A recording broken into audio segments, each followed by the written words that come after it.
بسم الله الرحمن الرحيم. الحمد لله وكفى وسلام على عباده الذين اصطفى. أما بعد، أعوذ بالله من الشيطان الرجيم. بسم الله الرحمن الرحيم. الطلاق مرتان فإمساك بمعروف أو تسريح بإحسان. صدق الله العظيم. عن عبد الله بن عمر رضي الله عنهما قال قال النبي صلى الله عليه وسلم: أبغض الحلال إلى الله عز وجل الطلاق. رواه أبو داود أو كما قال عليه الصلاة والسلام. محترم حضرات اور سامعین مکرم،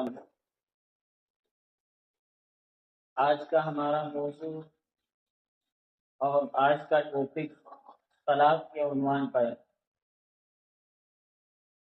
طلاق کے اندر چونکہ ہمارے معاشرے کے اندر، سماج کے اندر بہت ساری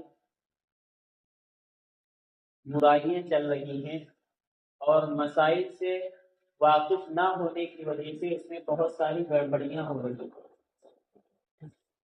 اللہ تبارک و تعالی جو نکاح کے ذریعے سے ایک رشتے کو متعین کرتا ہے، نکاح کے ذریعے سے جو ایک اجنبی مرد اور ایک اجنبی عورت دونوں کو اللہ ملاتا ہے، تو کسی خاص وقت اور کسی خاص مدت کے لیے نہیں، بلکہ وہ رشتہ ہوتا ہے زندگی بھر کے لیے۔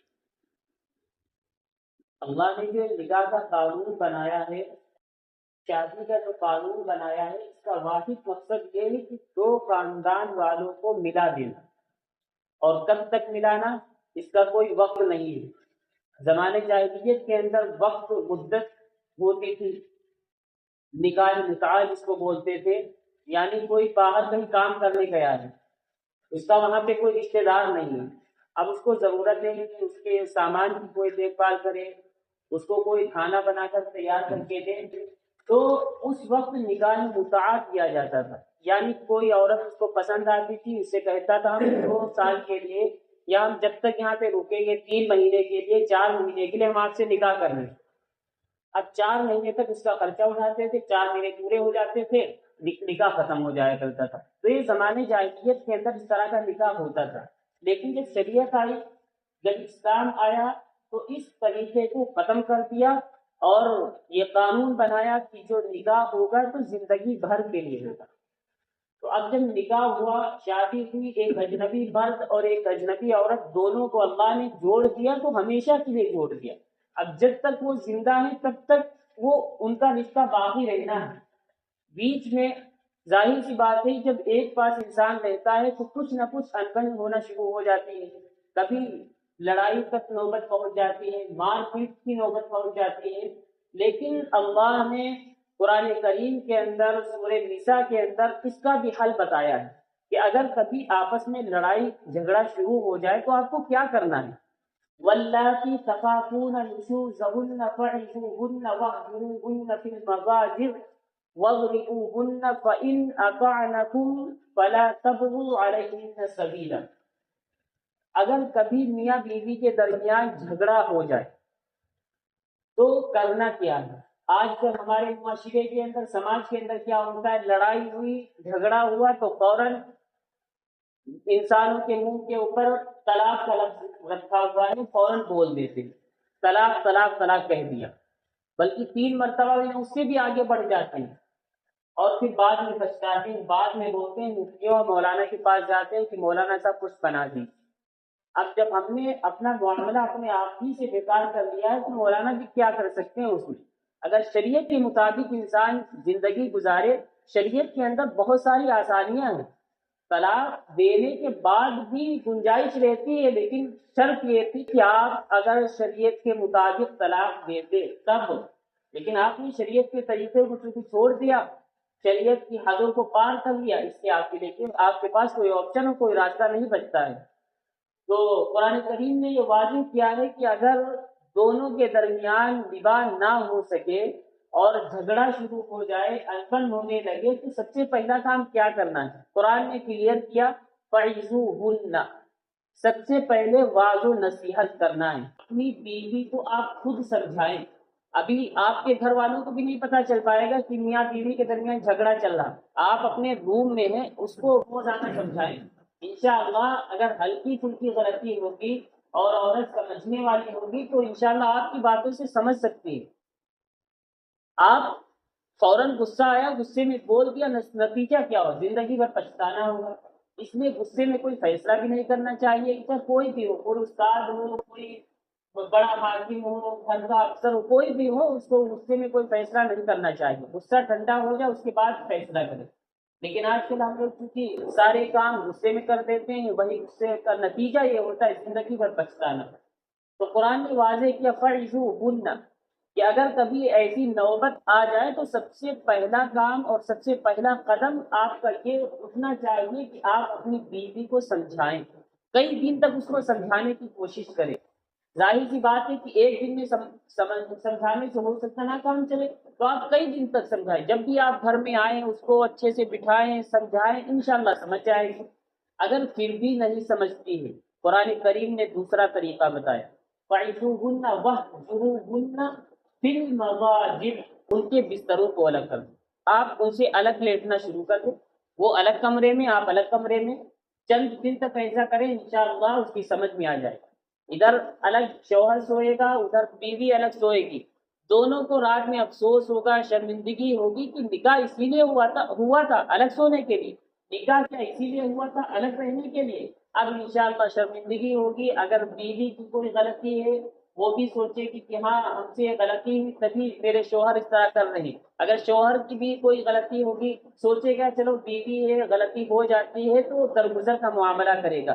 تو اس طرح انشاءاللہ یہ دوسرا طریقہ اگر کوئی اختیار کرے گا تو بات بن سکتی ہے۔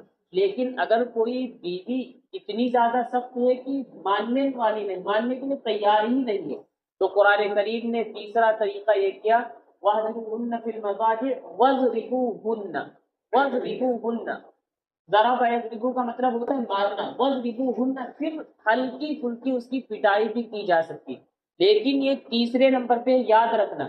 آج کل پہلے نمبر پہ ہم لوگ اسی کو رکھتے ہیں، مار پیٹ دیتے ہیں یا تو طلاق کی نوبت آ جاتی ہے، حالانکہ طلاق آئے گا چوتھے نمبر کے بعد، پانچویں نمبر پہ اس کا نمبر آتا ہے، اور مار کا نمبر آتا ہے تیسرے نمبر پہ۔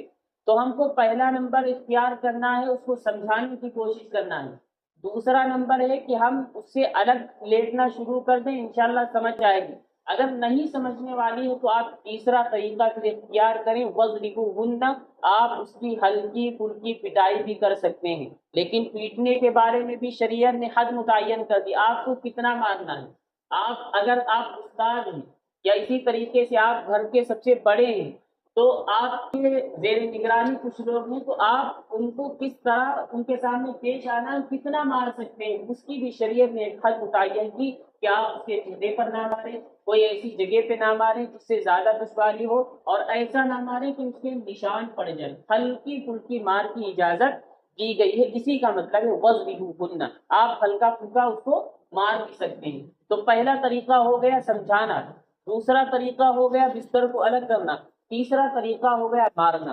اب یہ تین طریقہ ظاہر سی بات ہے کہ ایک دن میں تو ہو نہیں جائے گا، کئی دن اس میں لگے گی، یہ پورا پروسیس جو قرآن کریم بیان کرتا ہے کئی دن تک چلے گا، اور انشاءاللہ اس کا غصہ اب تک ٹھنڈا ہی ہو جائے، طلاق کی نوبت ہی نہیں آئے گی۔ اگر شریعت مطہرہ کے مطابق انسان چلے تو اس میں بہت ساری گنجائش رہتی ہیں۔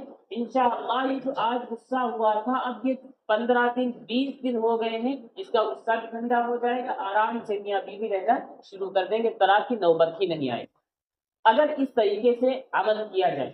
یہ تین طریقے ہو گئے۔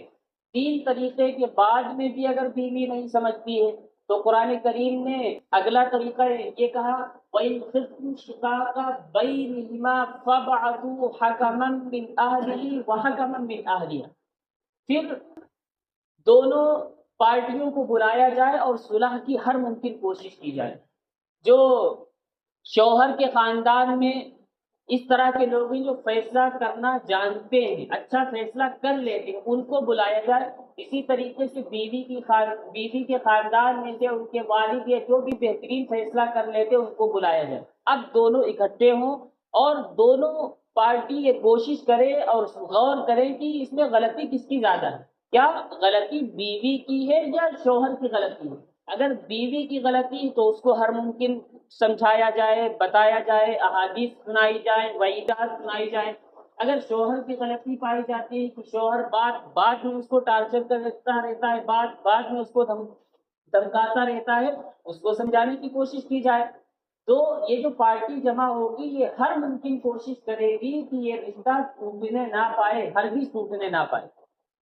اب سمجھانے سے بھی کام نہیں چلے گا۔ 3 طریقے پہلے ہو چکے تھے، یہ چوتھا طریقہ تھا۔ انشاءاللہ اگر بیوی کے دل کے اندر ہلکی سی بھی غیرت ہوگی وہ سمجھ سکتی ہے، لیکن اگر بالکل سمجھنے ہی والی نہیں، دونوں پارٹی دیکھیں کہ یہ رشتہ برقرار رہنے والا نہیں ہے، اگر ان کو طلاق نہ دلوائی جائے، ایسے ہی رشتہ چلتا رہے گا تو گویا کہ ان کی دنیا ہی عذاب بن جائے گی۔ اس لیے اب بہتر صورت یہ ہے کہ اب ان دونوں کے درمیان تفریق کر دی جائے، یعنی طلاق کے ذریعے سے میاں بیوی الگ ہو جائے۔ تو 4 طریقے ہو گئے، اب یہ 5واں طریقہ آئے گا طلاق کا۔ اب بتائیے کہ جب سے غصہ ہوا تھا اور ابھی 1 مہینہ 2 مہینے تک یہ سب سلسلہ چلے گا، وہ غصہ بھی ختم ہو جائے گا، طلاق کی نوبت بھی نہیں آئے گی۔ شرط یہ ہے کہ شریعت مطہرہ کے مطابق انسان عمل کرے، اس کے مطابق زندگی گزارے۔ اب شریعت نے کہا اب آپ کو کوئی راستہ نہیں بننے والا، کوئی چارہ کار نہیں ہے اس کے علاوہ، تو اب آپ کو ایک طلاق دینا ہے۔ قرآن کی دوسری آیت الطلاق مرتان فإمساک بمعروف او تسریح بإحسان، اس میں تو 2 طلاقیں بیان کی گئی، لیکن شریعت مطہرہ کے اندر کیونکہ ہر چیز کا ایک طریقہ ہوتا ہے، تو شریعت نے طلاق کو 3 جگہوں میں ڈیوائڈ کر دیا ہے، 3 جگہوں میں اس کو تقسیم کر دیا ہے۔ کہ سب سے پہلی قسم طلاق کی جو ہوتی ہے اس کو بولتے ہیں طلاق احسن، یعنی جو سب سے بہتر طلاق ہے۔ تمام صحابہ کرام جس طلاق کو پسند کرتے تھے، طلاق ہے تو ناپسندیدہ چیز، اللہ کے نبی صلی اللہ علیہ وسلم ارشاد فرماتے ہیں، ابو داؤد شریف کی روایت ہے، ابغض الحلال الی اللہ الطلاق، کہ طلاق تمام حلال چیزوں میں سب سے ناپسندیدہ چیز ہے۔ طلاق ہے تو حلال لیکن ناپسندیدہ چیز ہے، یہ نہیں کہ بات میں طلاق دی جائے۔ وہ طلاق کا جو باقاعدہ قرآن کریم نے پروسیس بیان کیا ہے اس کے اوپر عمل کیا جائے، پھر جب نہ بنے تب وہاں تک آپ پہنچے اور وہ والا قدم اٹھائے۔ تو تب شریعت مطہرہ نے کہا کہ اب آپ کو ایک طلاق دینا، یعنی طلاق احسن جس کو ہم بولتے ہیں، شریعت مطہرہ اس کو طلاق احسن بولتی ہے۔ تو طلاق کی 3 قسمیں ہو جاتی ہیں، طلاق احسن، طلاق حسن اور طلاق بدعی۔ طلاق احسن کا مطلب ہوتا ہے بہت بہترین طلاق، طلاق حسن کا مطلب ہوتا ہے اسے ہلکے درجے کی طلاق، اور طلاق بدعی کا مطلب ہوتا ہے جو ناجائز طلاق، یعنی اگر کوئی اس طریقے سے طلاق دے گا تو گناہ پڑے گا۔ تو سب سے بہتر طریقہ کیا ہے کہ عورت جب پاک ہو جائے، یعنی جو پیریڈ کا زمانہ ہوتا ہے، حیض کا زمانہ ہوتا ہے، جب اس سے پاک ہو جائے، پاکی کی مدت ہو، اس میں شوہر اپنی بیوی سے ملا بھی نہ ہو، ایک طلاق دے، بس کہتے ہیں ہم تمہیں طلاق دیتے ہیں، بس ایک طلاق دے۔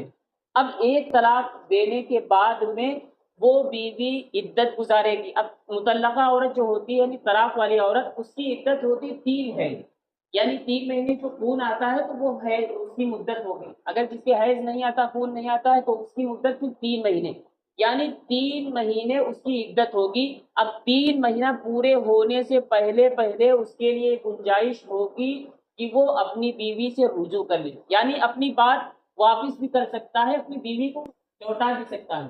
تو یہ شریعت کے اندر گنجائش ہے نا ایک طلاق، اگر 3 فٹاک سے دے دیا کوئی گنجائش نہیں، ختم، رشتہ ہمیشہ کے لیے ختم ہو گیا۔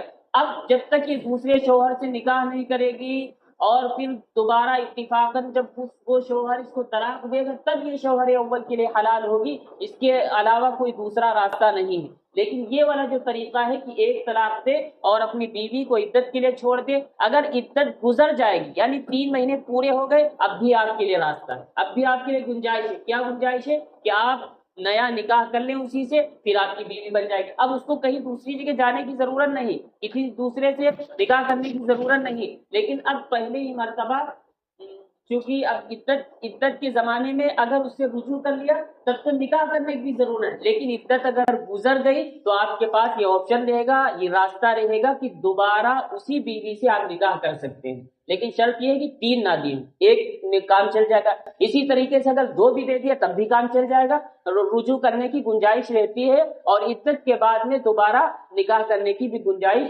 رہتی ہے. تو ایک کام سے بھی وہی کام ہو رہا ہے، ایک طلاق سے بھی وہی کام ہو رہا ہے، 3 سے بھی وہی کام ہو رہا ہے. لیکن 3 طلاق ناپسندیدہ ہے، حرام ہے، اور ایک طلاق جائز ہے. تو ہم کو جائز طریقہ اختیار کرنا چاہیے نا. اگر ہم اپنی بیوی کو چھوڑنا بھی چاہتے ہیں تو ایک طلاق پہ انشاءاللہ وہی کام اس سے بھی ہوگا، وہی کام 3 سے ہوگا. لیکن 3 جو ہے وہ حرام والا راستہ ہے، اور یہ ایک والا جو ہے یہ صحیح راستہ ہے. صحابہ اکرام نے اس راستے کو پسند کیا، اللہ کے نبی نے اس راستے کو پسند کیا.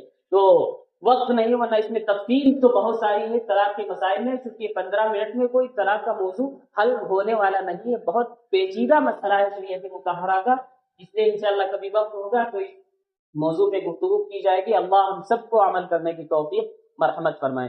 آمین. وآخر دعوانا ان الحمد للہ رب العالمین.